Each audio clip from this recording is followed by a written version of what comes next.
श्रोते हो नमस्ते. आपल्या सर्वांना शुभ दिवस. श्रोते हो, जीवनाचा प्रवास करत असताना नशिबापेक्षा जास्त मिळवायचं असेल तर हिशोबापेक्षा आपल्याला जास्त कष्ट केलं पाहिजे. आणि त्यासाठी सुख्या आयुष्याची दोनच तत्व सांभाळली पाहिजेत. एक म्हणजे वापर हा वस्तूचा करावा, माणसांचा कधीच नाही. आणि दुसरा ते म्हणजे प्रेम, हे माणसावर करावं, वस्तूवर नाही. श्रोते हो, वास्तवाच्या लांब आणि वास्तवाच्या जवळ बसलं की चटकं लागत नसतात. प्रयत्न असा करा की कोणी आपल्यावर रुसू नये आणि जीवलगाची सोबत कधी सोडू नये. नातं मैत्रीचं असो किंवा प्रेमाचं, ते असं निभवा की त्याचं बंध आयुष्यभर तुटू नये. इतकाच विचार करायचा आणि आपल्या आयुष्याचा प्रवास, जीवनाचा प्रवास हा आनंदानं करायचा. नक्की विचार करा. चला, आजही आपल्यासाठी सुंदर विचारांची ही शतोरी, ही मालिका अशीच पुढे घेऊन आलोय. चला करूया सुरुवात सुंदर विचारांना, सुंदर सुविचारांना.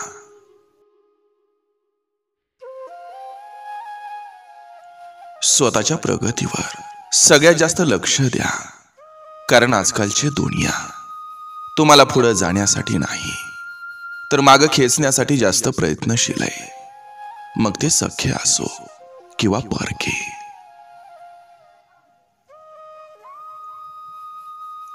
पापाच्या पैशातून पुण्य विकत घेता येत नसतं.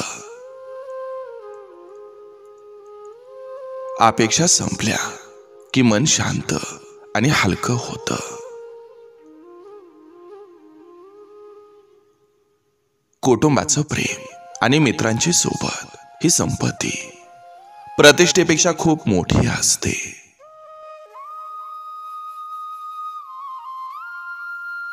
स्वतःच्या हातून जेव्हा एखाद्या गरीबाचं काम होतं तेव्हा त्याच्या चेहऱ्यावर जे समाधान असतं तोच आपल्या जीवनातील सर्वात मोठा सन्मान आणि सत्कार असतो.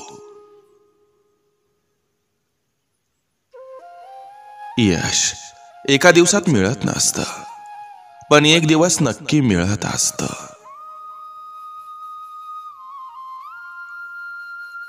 जे कष्ट न करता मिळतं ते जीवनभर टिकत नाही, आणि जे जीवनभर टिकतं ते कष्ट न करता मिळत नाही.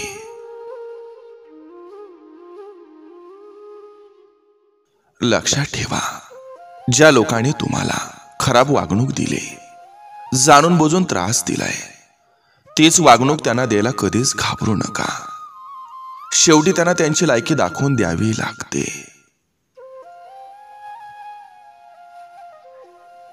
चोराला चोराची साथ मिळाली तर चोरी उघडकीस येत नसते.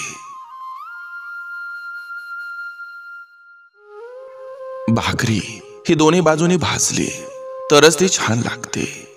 त्याचप्रमाणे जीवनात नाती ही दोन्ही बाजूनी निभावली तरच ती टिकत असतात. भावनांचा पसारा होतोय असं दिसलं की गुपचूप मनाच्या गाठोड्यात भावना बांधून ठेवायच्या. शब्दात मांडत बसलं की पायाखाली तुडवल्या जाणार.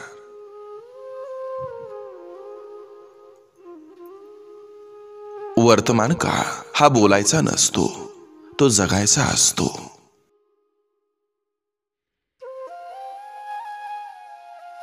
जे आपलं कधीच नव्हतं त्या गोष्टीचा जास्त विचार करत बसायचा नाही.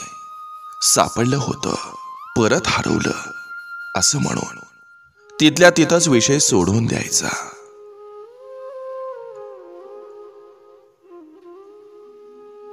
स्वतःमध्ये रमता आलं की स्वतःपेक्षा बेस्ट ऑप्शन दुसरा कोणीच वाटत नाही.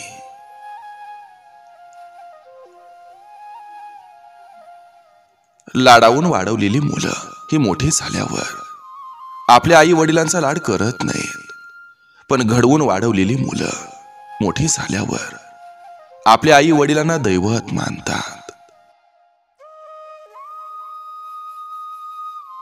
कधी कधी आपण खरंच हारतो. नाती निभावता निभावता काळजी करता करता, वाट बघता बघता आणि लोकांना मनवता मनवता परमेश्वर फक्त भेट घडवून आणत असतो. संबंधात अंतर कमी करायचं किंवा वाढवायचं हे सर्वस्वी आपल्यावर अवलंबून असतं.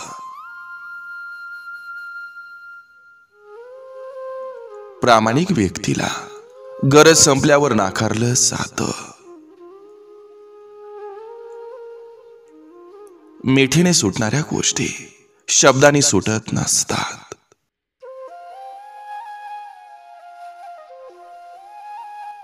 सारे जातात निघून, बाप सोबत असतो.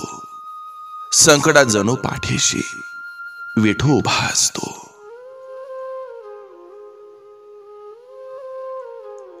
अपूर्ण राहिलेल्या स्वप्नांना पूर्ण विराम देऊ नका, कारण सूर्य मावळला म्हणून कायमचा अंधार होत नाही.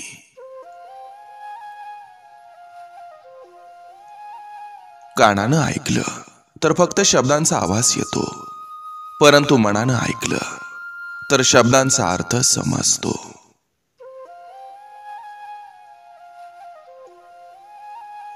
घरात सर्व सुख सुविधा असल्या तरी घराला घरपण देणारी स्त्रीच जर दुःखी असेल तर सगळं व्यर्थ असतं.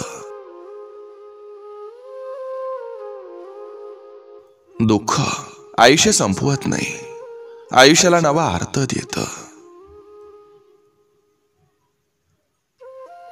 ससा उड्या मारतो आणि 9 वर्ष जगतो. कासव काहीच करत नाही पण 150 वर्ष जगतं. जादा उड्या मारणाऱ्यांचे दिवस हे मर्यादित असतात. दिखाऊ जास्तपणा टिकत नाही. लॉंग टर्म मध्ये खेळणारा हा जास्त उड्या मारत नसतो. आवडत्या व्यक्तीवर आपण फक्त प्रेम करू शकतो, हक्क नाही दाखवू शकत.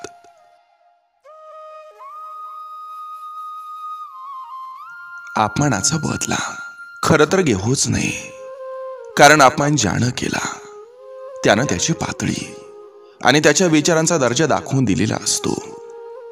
आपण ठेवलेला संयम आणि न दिलेलं उलट उत्तर हाच बदला घेण्याचा उत्तम मार्ग असतो.